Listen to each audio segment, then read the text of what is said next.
So we're going to continue with conditional probability.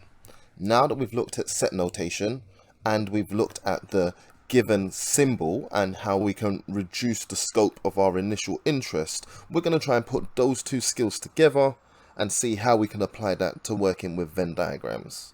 Now, it's always great when we have these sorts of topics where there's no new skills to be used, but it's about combining skills that we've already picked up, a little bit of synthesis. Okay, so let's jump straight into an example. If A and B are two separate events such that the probability of A is 0.55 and the probability of B is 0.4 while the intersection is 0.15, can we find conditional probabilities from that? Let's actually start by producing that Venn diagram. We should be experts at this by now. We'll start at the innermost intersection, so the intersection of A and B, 0.15. The entirety of set A should be 0.55, so I can stick a 0.4 in here.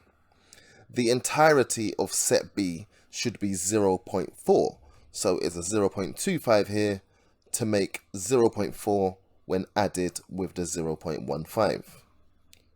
We've been asked to find these probabilities which are each conditional. If you remember the phrase that I used before, when we're thinking of a conditional probability, we need to think about the region we were initially interested in.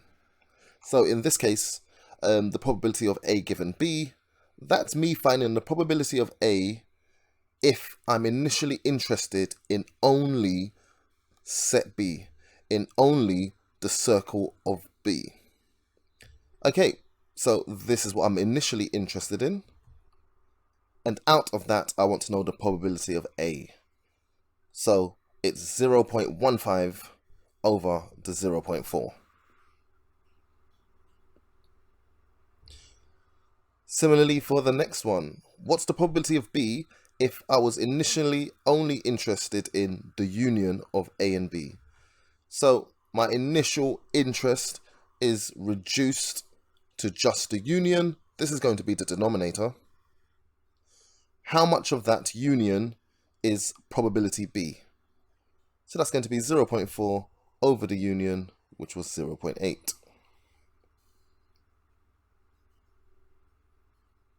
And finally, in this last one, I'm initially interested in only not B, in only the complement of B.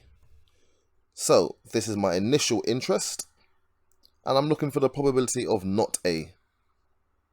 So that's going to be 0.2 out of 0.6. And that's 1/3. So I'm just going to leave you to try and apply that. So combining everything we've done so far around set notation and what we've done around Venn diagrams, especially if there's going to be 3 sets rather than just the 2, we should be able to find different regions. And now we should be able to find conditional probabilities. You need to think, what is my initial interest? Use that as your denominator.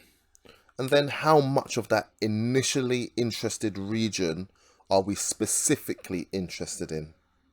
And that's how you'll find those probabilities.